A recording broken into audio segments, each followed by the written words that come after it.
Welcome back. Now in this video, we're going to take a look at your meeting settings. I'm going to go to My Account, and you're going to have a number of default settings available to you.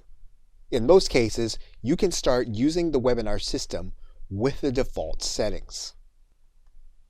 One thing you'll want to pay attention to is whether you want your visitors to chat in most of your meetings. Now again, when you do this, this is going to set up your default settings for all of your webinars. So you'll want to determine how you want to interact with individuals on your webinars. Now, if you have individuals participating with you, you'll want to determine whether you're going to allow them to use the annotation tools on the shared screens.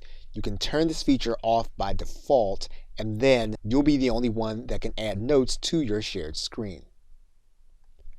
Now, if you want to add in the meeting room feature, you can do that here in this version. All you'll need to do is to turn the meeting rooms on. That setting will be updated, and then your breakout rooms will then be available on your webinars or your meetings. Now, although you'll go through all of the settings to determine how to customize your system, the most important one will be your email notifications. You can have emails go out when attendees join before the host does, and when a meeting is canceled. Again, these are going to be by default, and you can turn these on or turn them off. You'll also want to look at the recording tab, and you'll notice that in each case you're going to be creating a local recording. That means that your recording of your meeting or webinar is going to be saved to your hard drive.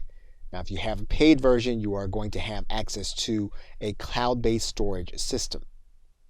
You can also make sure that your webinars are going to be automatically recorded whenever you have one, and that means that you'll need to turn this on.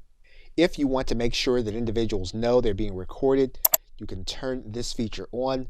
This will then prompt individuals to make sure they consent to being recorded before your recording actually starts.